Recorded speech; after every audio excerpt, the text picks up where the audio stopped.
안녕하십니까 애청자 여러분, 놀라운 부동산 놀부입니다. 자, 오늘 경제 부분의 가장 큰 이슈는 바로 미 연준의 파격 금리 인하입니다. 무려 0.55%포인트나 내렸죠. 이것은 2008년 금융위기 이후에 최대폭으로 내리게 된 것입니다. 자, 우리나라는 동결을 했는데 미 연준은 0.5% 파격 인하를 했습니다.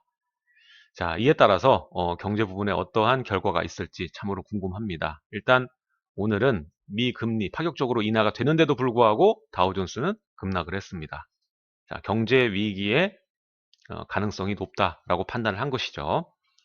자, 이에 따라서 부동산에 받는 효과는 어떤 것들이 있을까? 그리고 이 이외에도 지금 현재 부동산에 닥친 여러 가지 이슈들을 종합해서 올 하반기 시장이 어떻게 흘러갈지 생각해보는 시간을 갖도록 하겠습니다. 시청하시기 전에 좋아요와 구독하기 부탁드리도록 하겠습니다. 자, 오늘 그야말로 역대급이죠. 2008 금융위기 이래 첫 긴급 최대 금리 인하를 했습니다. 그래서 이제는 1%에서 1.25%로 전격 인하가 된 것이고, 이유는 아무래도 이 코로나 바이러스 때문입니다. 중국 경제 충격이 클 수밖에 없기 때문에 이것이 글로벌 경제로 확산될 수 있는 것에 영향점을 두고 있는 겁니다. 자, 계속 문제를 안고 있었던 무역 분쟁은 일부 요소가 줄어들었죠. 근데 코로나19 효과가 지금 확산되고 있는 중입니다. 중국뿐만 아니라 가까운 나라, 우리나라, 일본, 미국까지 영향을 받을 수밖에 없는 상황이고, 유럽도 마찬가지죠. 자, 그러면서 전 세계 주식이 지금 급락하고 있습니다. 그리고 대기업들, 여러 전 세계 기업들 실적 전망치가 낮아지고 있습니다. 자, 코로나 팬데믹, 이 팬데믹이 전 세계로 확산되는 것을 두고, 그러니까 대유행 감염을 두고 팬데믹 현상이라고 하는데, 이것으로 발전될 가능성이 상당히 지금 높죠. 그렇기 때문에 지금 금리 인하로 그치지 않을 것이다라는 이야기가 많이 나돌고 있습니다. 추가 인하 가능성까지 있다라는 얘기죠. 이 사태가 빨리 끝났으면 좋겠습니다.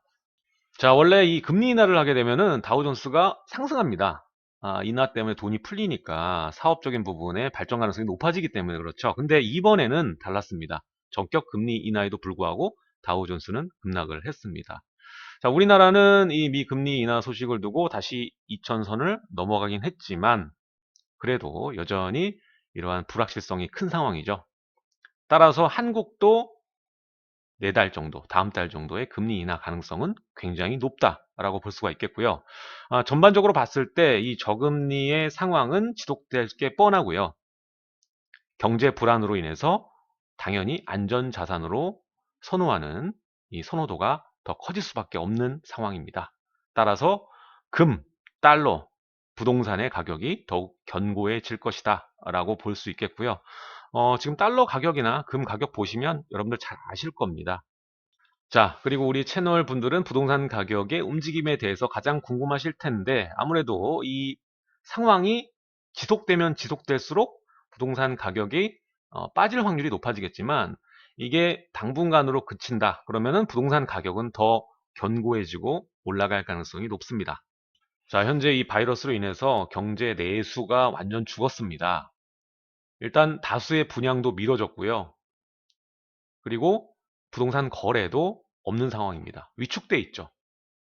자, 일단 규제의 영향도 있겠지만 지금은 이 코로나 때문에 위축이 돼 있는 것이고 이게 일시적 위축으로 그칠 것이냐 아니면 장기적으로 갈 것이냐 이게 관건 같아요. 여기에 따라서 올 하반기의 부동산 가격의 움직임을 우리가 예측을 해볼 수가 있겠습니다. 근데 이제는 뭐 감염자의 그 증가수도 둔화되고 있는 상황이고 이것이 더 확산되지 않고 일시적으로 위축된 상황이라면 다른 상황이 펼쳐지겠죠. 그동안 응축됐던 시장의 에너지가 한 번에 폭발할 가능성이 있다는 얘기를 오늘 하고 싶습니다. 자, 이것을 두고 이 부동산 이연수요라고 말을 할 텐데요. 말 그대로 지금 할 거래가 다음날 이루어진다는 겁니다. 그러니까 한 번에 이 수요자들이 거래를 폭발시키는 시즌이 올 수 있다는 것이죠. 자, 거기에 추가로 이야기할 수 있는 것이 올해 전국의 토지 보상금 규모는 45조 정도로 예상이 됩니다. 이게 역대급 규모거든요.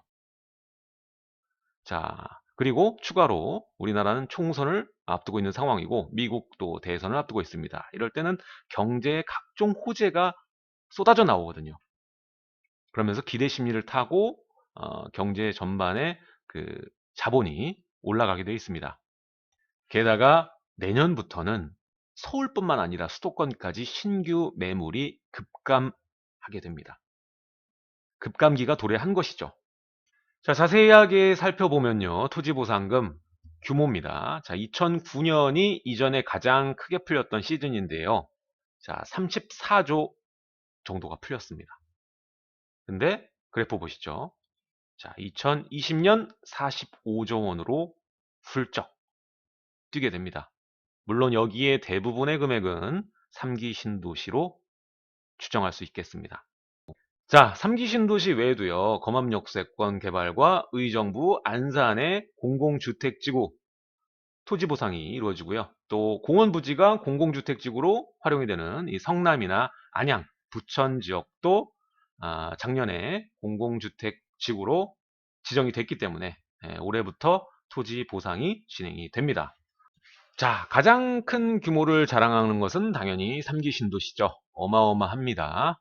그리고 지금 3기 신도시가 공급의 거의 유일한 그 돌파구이기 때문에 빠르게 속도를 내려고 하죠. 정부 입장에서는. 근데 빠르게 속도를 낼수록 보상 금액은 커질 수밖에 없습니다.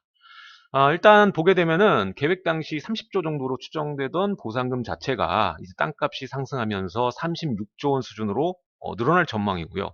이게 더 커질 수 있습니다. 자, 그리고 보상금은 대부분 인근 토지나 주택시장으로 다시 유입되는 경향이 있죠. 여러분들 1기 신도시, 2기 신도시 사례를 보면 잘 알 수 있습니다. 자, 특히나 이 보상받은 경우에 인근의 부동산을 매수하게 되면은 지방세 특례에 따라서 1년 이내, 그리고 농지는 2년 이내에 매수를 하게 되면 취득세 면제되죠. 그러다 보니까 다시 인근 지역 부동산을 매수하는 수요자가 많을 수밖에 없는 구조입니다. 자, 그럼 상반기가 아직 지나지 않은 이 시점에 하반기 부동산 어떻게 흘러갈까 생각을 해보면요. 아무래도 지금까지 나열한 여러 가지 이야기들 중에서 가장 큰 이 뇌관이 될 수 있는 것이 바로 이 보상금 문제이기 때문에요.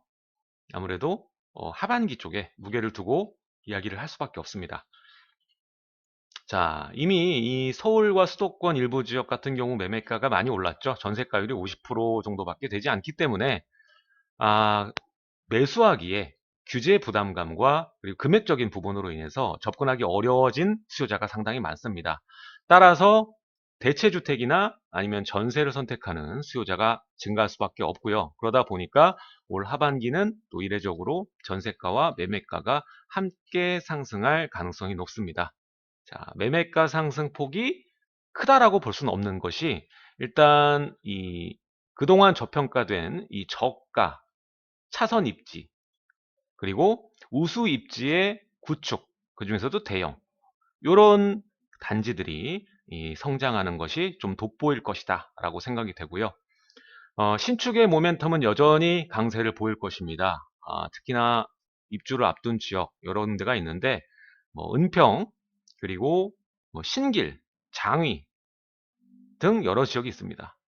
자, 지금 나열한 지역들은 공통점이 있죠. 이번 금융 규제에서 비교적 자유로운 그러한 입지입니다. 은평, 신길, 장위 등 말이죠. 그리고 또 하나 제가 얘기했던 부분이죠. 저번 시간에도 말했고 저저번 시간에도 말했는데 이 리바운딩 효과에 좀 주목할 필요가 있습니다. 자, 다른 수도권 경부고속도로 중심으로 해서 많이 올랐죠. 그렇기 때문에 상대적으로 저렴해진 지역들입니다. 광명, 구리, 하남. 접근도는 이들 지역보다 더 좋은데도 불구하고 금액대는 오히려 낮아 보일 수 있는, 그래서 다시 수요가 돌아오는 그러한 리바운딩 효과를 가질 수 있는 지역입니다. 자, 그리고 하남 같은 경우에도 이제 5호선 얼마 안 남았기 때문에 들어오게 되면은 지금 보면은 강의를 중심으로 해서 역세권이 존재하는 지역과 아직 깔리지 않은 지역의 가격 차이가 굉장히 크거든요. 그렇기 때문에 이것이 좀 메워지지 않을까라고 생각해 볼 수 있겠죠. 그리고 또 하나, 많은 자본들이 비규제 지역에 침투를 했습니다. 작년 말부터 올 상반기 지금 2개월 동안, 그리고 그 이전부터 이미 비규제 지역에 집중을 했어요. 작년 하반기 정도부터는. 그렇기 때문에 우수 입지는 이미 이 비규제 지역의 메리트 금액대를 넘어간 지역이 많습니다. 그러니까 비우량 지역으로 넘어갈 수밖에 없거든요. 비규제면서 비우량 입지로. 그렇기 때문에 이제는 비규제 지역 투자도 끝물이 다 돼가구나라는 생각을 하고 있습니다. 개인적으로. 자, 그런데 반해서 여전히 이 주택이 아닌 비주택 시장은 매력이 있습니다.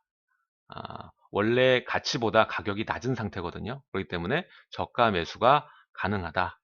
이 작년에 비규제 지역, 비주택 시장 주목하라고 계속 얘기를 드렸었죠. 이제 비규제 지역은 거의 다 왔다. 이제 비주택 시장은 여전히 매력이 있다. 이렇게 정리를 하면 될 것 같습니다.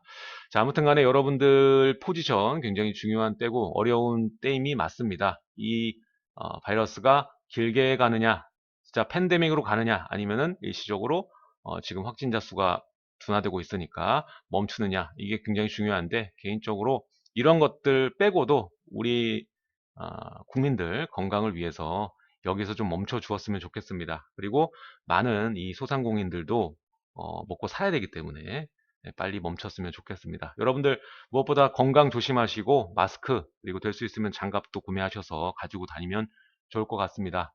오늘 내용은 여기까지 하도록 하고요. 다음 시간에 또 여러분들 찾아뵙도록 하겠습니다. 하단에 좋아요와 구독하기 부탁드리도록 하겠습니다. 다음 시간에 뵙겠습니다.